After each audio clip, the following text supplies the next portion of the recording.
Hello. I don't know if you've noticed recently, but for the past year or so, I've noticed increasingly on YouTube and social media in general the growth of an industry analyzing, documenting, and looking at the decline of the UK and of just various British cities, looking at how things are just kind of on the wane in general. The state of the streets, um, and I think increasingly seeing this this underlayer of society, um, popularized by the summer 2011 riots, of this idea of an underclass in the UK. Um, so, wherein the working class peoples of the UK are a product of the Industrial Revolution, we've seen past 10, 20 years a kind of underclass that's effectively a product of the state of decay, which even just remarking it in those terms, you're almost like subconsciously comparing it to like a post-apocalyptic, like zombie video game, right? State of decay. This kind of thing's becoming increasingly normalized, and then compounding that, there's the state of politics, the political turmoil in the UK. Starmer, his two-tier Britain, his two-tier state of justice, um, and the subsequent what could be classified as anarcho-tyrannous subjection of its peoples, jailing them for tweets and mean words on the internet.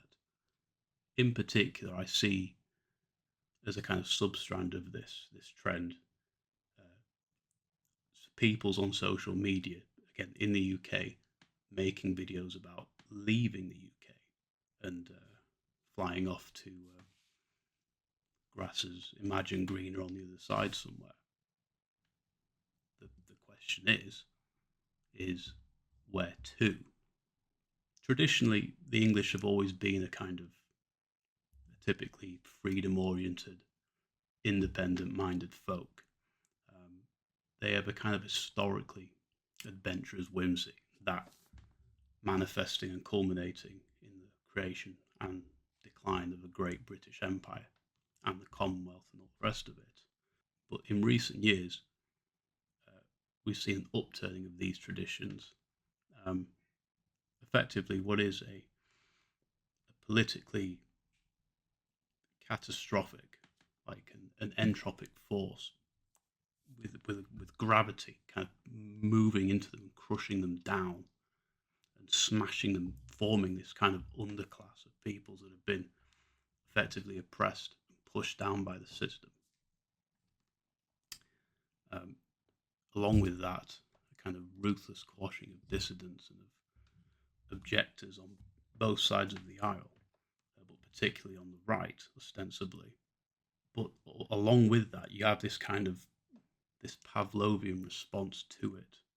It's this learned sense of helplessness, a kind of apathetic response to authoritarianism, and the kind of subsequent kind of it's a kind of semi-ironic detachment attitude towards it. I think it's a kind of perversion of the kind of British stiff upper lip attitude. It's a kind of learned helplessness that renders genuine, viable political change impossible.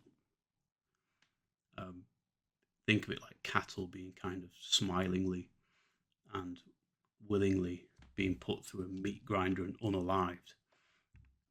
It's okay with them as long as they're seen to be obedient and kind of not challenging the status quo.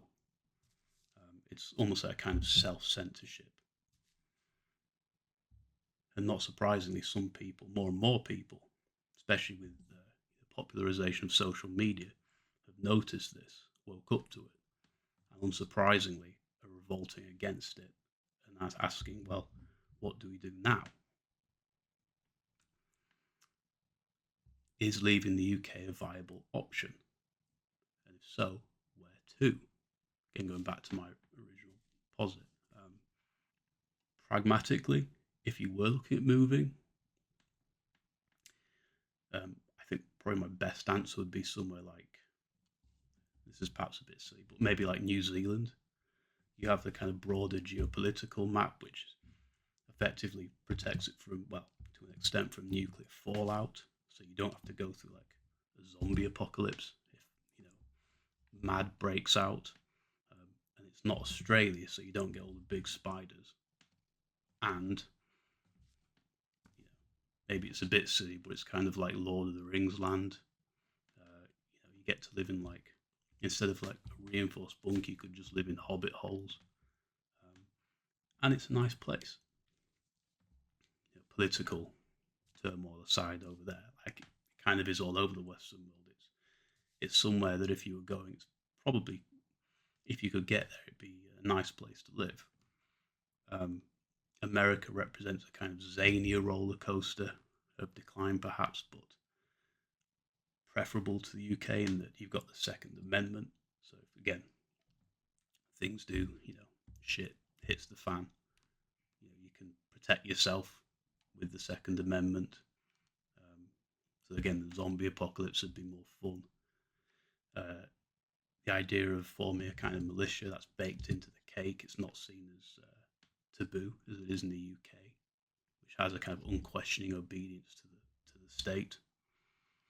Um, but then there's other ideas, like I've seen again another trend recently of people wanting to abscond to Thailand, which I mean, it appears paradisial at first glance, but dig deeper, it's kind of got a reputation for, kind of seediness and so on and all the rest of it.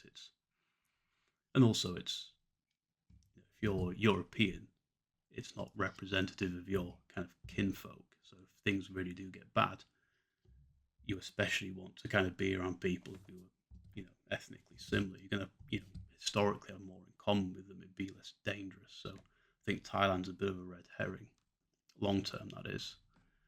Um, so short of zooming off to New Zealand and living underground in a hobbit hole, which would be great, um, maybe the safest bet is just not leaving at all. So if you're in the UK, just staying here because better the devil you know. That's not really it's a kind of laissez-fairist attitude that I don't really agree with, at least spiritually. I would I would put across the idea that leaving doesn't have to mean actually leaving, in the sense of it can be a kind of spiritual escape potentially. Meaning, again, if we, and I've talked about this in previous videos, you go back and watch them, if we were to create the idea of an alternative, like a parallel society, a kind of a network of like-minded peoples within the UK, and if you're in America, that would be in America or Australia or wherever you are in the Western world, you create a tangible network of peoples that can help each other and form a kind of microeconomy and have your own kind of, your traditions and mores and your way of life established. You effectively escaped the UK in the sense that you've kind of left the matrix to an extent. You're not completely reliant on it anymore. You have people of a like mind that you can hopefully rely on with the establishment of a kind of parallel system.